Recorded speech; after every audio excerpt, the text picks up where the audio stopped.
नीरज हूँ news 18 India से। आप लगातार इस मसले को कांग्रेस पार्टी उठाते रहते, वीडियो के माध्यम से, इस मंच के माध्यम से। ये जो दस्तावेज आए हैं उसके बाद भारतीय जनता पार्टी ने 3 सवाल खड़े किए हैं जो आपके सामने मैं रखता हूं। एक ये कि अभी तक ये एलिगेशन है, आरोप प्रूफ नहीं हुआ है, दोषी नहीं हुआ है। दूसरा, आपने खुद कह दिया कि 4 जो अपोजिशन स्टेट को पैसे दिए गए, बीजेपी ने यह भी कहा, उस पर क्या कार्रवाई होगी, क्या कार्रवाई करेंगे, आपने इसका जवाब तो दे दिया।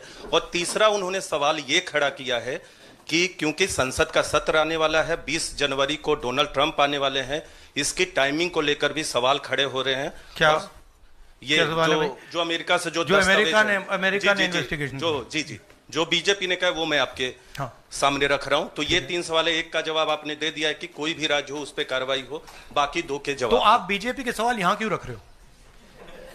नहीं, ये सवाल हमारा है। नहीं, आप बीजेपी के हो क्या? नहीं, बिल्कुल नहीं हूं। तो फिर बीजेपी के सवाल हमारे प्रेस कॉन्फ्रेंस में क्यों रख रहे हो? राहुल जी, मैं आपके सामने सवाल कर रहा हूं, एक जर्नलिस्ट का सवाल है। और आप नहीं, अभी आपने बोला बीजेपी का सवाल है। बीजेपी के समक्ष हम लोग ऐसे ही रखते हैं।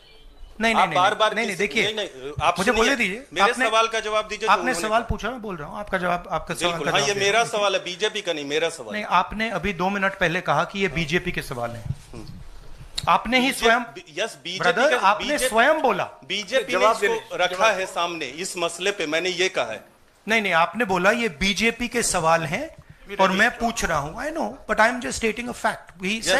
He said that they are BJP's questions. It's interesting to me that the media is asking BJP's questions to the opposition. It's interesting. But anyway, I will leave that.